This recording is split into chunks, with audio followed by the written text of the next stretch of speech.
Buenas noches a todos los que se conectan a esta transmisión. Buenas noches a todos los que están acá también.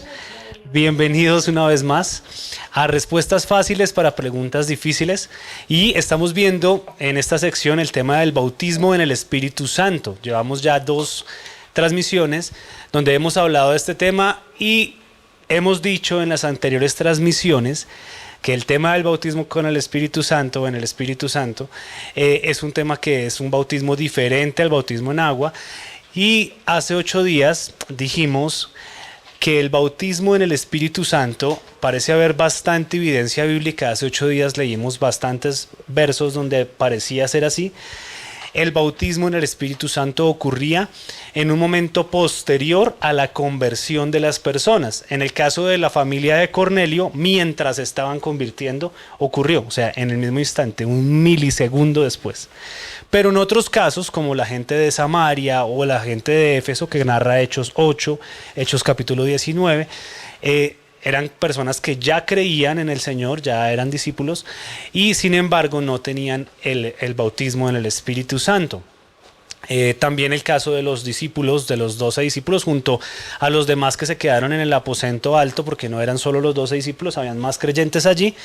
También ya eran cristianos, ya eran seguidores del camino, como los llamaban en esa época, porque no les llamaban cristianos, sino seguidores del camino.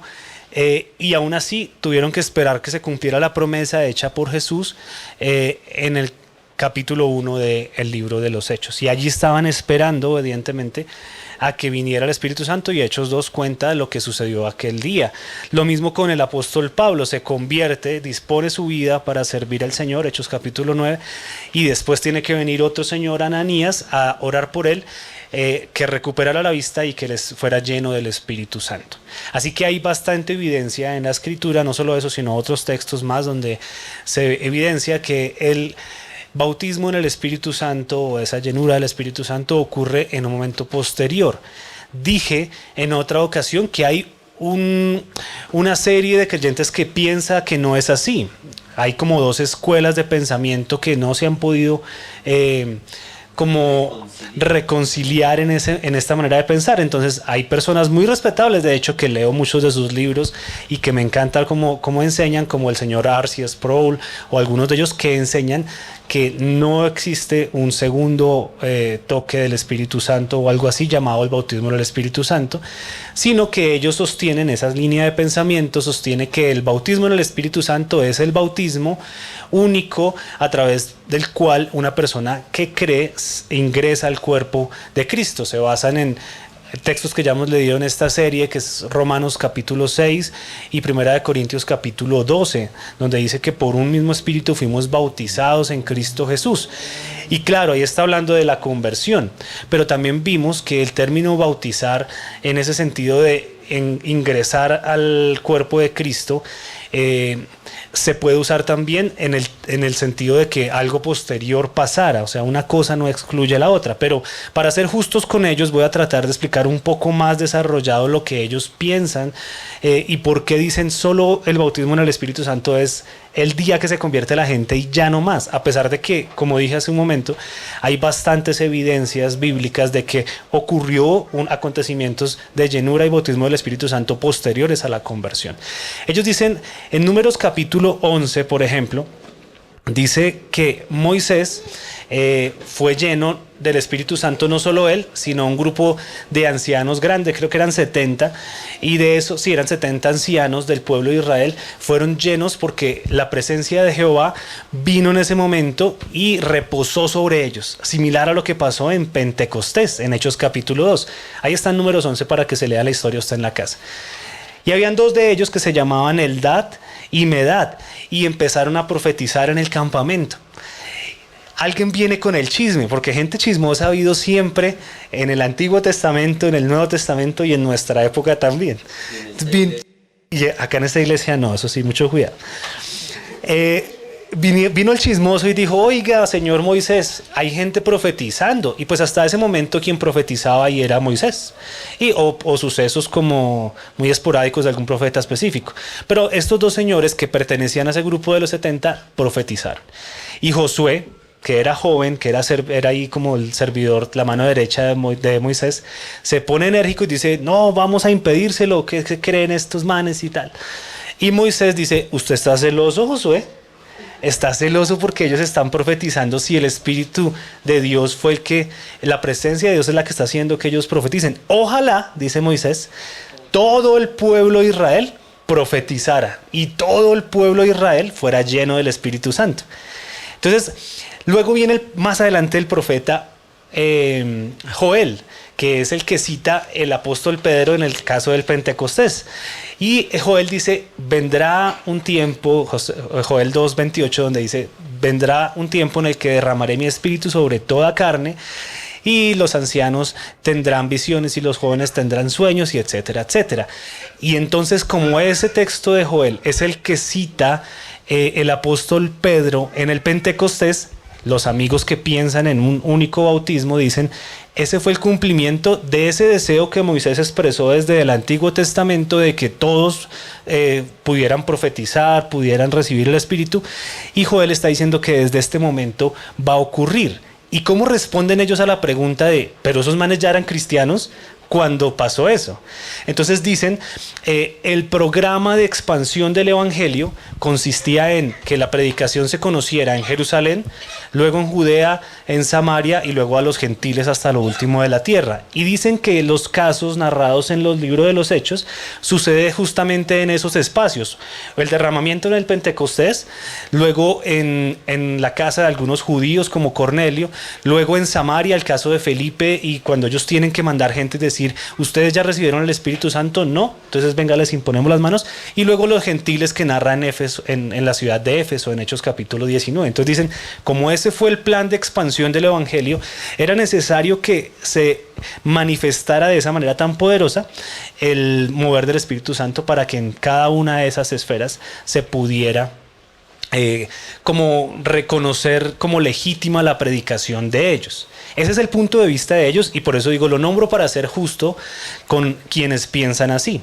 Quienes no pensamos así, porque me incluyo entre los que no piensa así, creemos en que el acontecimiento no tiene que ver con el programa de expansión del Evangelio, porque el programa de expansión del Evangelio decía una cosa clara, vayan y hagan discípulos y bautícenlos, pero le dice bautícenlos en agua.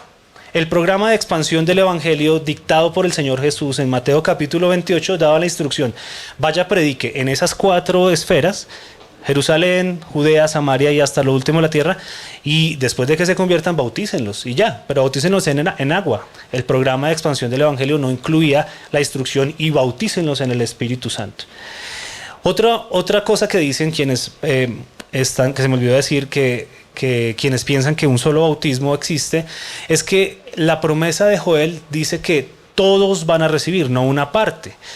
Porque quienes pensamos que son sucesos diferentes, creemos que hay cristianos que en cierto momento de su vida no han sido bautizados con el Espíritu Santo y otros que sí. Porque es el caso que leímos en la Biblia de algunos, como en la ciudad de Samaria o en la ciudad de Éfeso. Ya eran cristianos y luego fueron bautizados en el Espíritu Santo. Entonces dicen, ¿por qué en esa posición, en la otra posición, no creen, no pueden como explicar que todos estén bautizados con el Espíritu Santo? Entonces, ese es un argumento que ya contestaré a continuación. En lo que nosotros creemos, bueno, yo no meto a todos acá, pero yo creo más en lo que dicen también otros teólogos muy renombrados y una línea de pensamiento muy seria, como el señor, por ejemplo, Martin Lloyd-Jones, en su libro Gozo Inefable, explica de manera más detallada que esto, el bautismo en el Espíritu Santo como un suceso especial.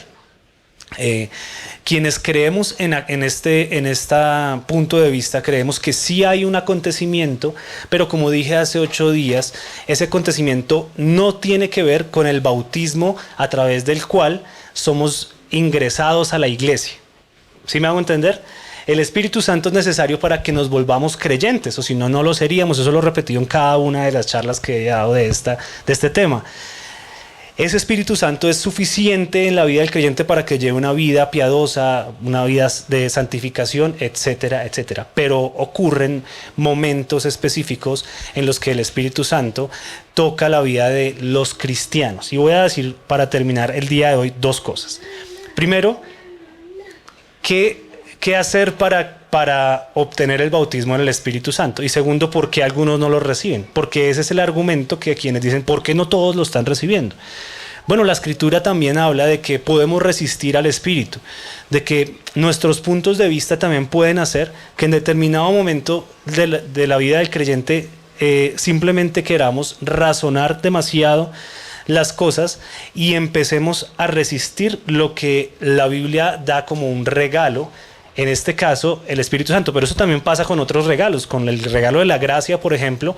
Hay gente razonando tanto lo que ha hecho que vive una vida llena de culpabilidad, por ejemplo, y no recibe la gracia como ese regalo de salvación para su vida de manera libre. Lo mismo puede suceder en este caso.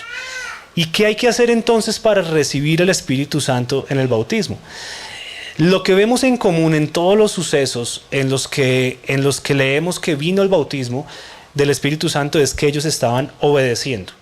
Ellos no sabían que iba a venir de esa manera tan particular el mover del Espíritu Santo. Además, que aunque no me gusta nombrar situaciones particulares, está documentado a lo largo de la historia cristiana un montón de testimonios de personas que lo han recibido, puritanos, teólogos de renombre, gente muy seria en el Evangelio, gente muy importante dentro de la iglesia, ha recibido y ha documentado su experiencia. Conté la de Dwight Moody, por ejemplo, 2 charlas atrás. Entonces, lo primero que hay que hacer es obedecer.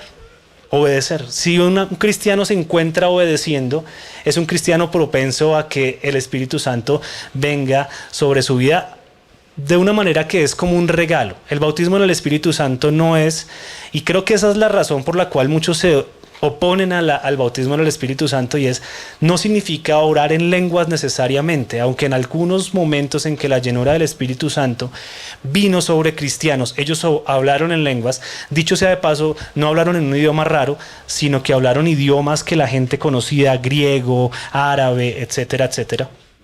Ellos estaban obedeciendo la instrucción del Señor de vayan y esperen a que venga el Espíritu Santo. Lo mismo ocurrió con Pablo.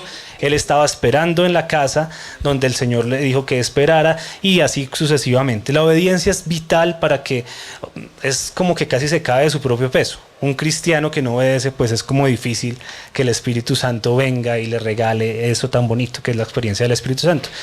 Termino diciendo que Lucas 11 dice, si los hombres malvados le dan a sus hijos buenas cosas, ¿cuánto más el Señor no le dará su Espíritu a quienes se lo pidan? Lo segundo es que como cristianos debemos pedir el Espíritu Santo. Debemos pedirle a Dios la capacitación del Espíritu Santo para emprender las diferentes cosas que el Señor nos ha encomendado. Seguramente en 8 días podamos tratar el tema de para qué o por qué se capacitan cristianos con el Espíritu Santo y qué ocurre cuando eso sucede. Pero hoy solo quiero terminar con esas 2 cosas: obediencia y pedirle a Dios el Espíritu Santo. Gente que durante alguna época de su vida testificó ser parte del primer grupo de cristianos que dicen, no, el bautismo, esa segunda cosa no existe. Fueron personas que después de recibir, porque de todas maneras eran cristianos obedientes, de recibir esa llenura del Espíritu Santo, pudieron testificar, no, eso sí existe, y lo que yo estaba pensando era algo que no cabía entre lo que la Biblia dice y mucho menos en lo que estoy experimentando con el Señor. Quisiera abordar más temas, pero como dije, en 8 días seguimos con esta serie. Nos vemos en 8 días. No se desconecte, y si tiene preguntas acerca de este tema o de cualquier otro, háganoslo saber en la caja de comentarios. Chao.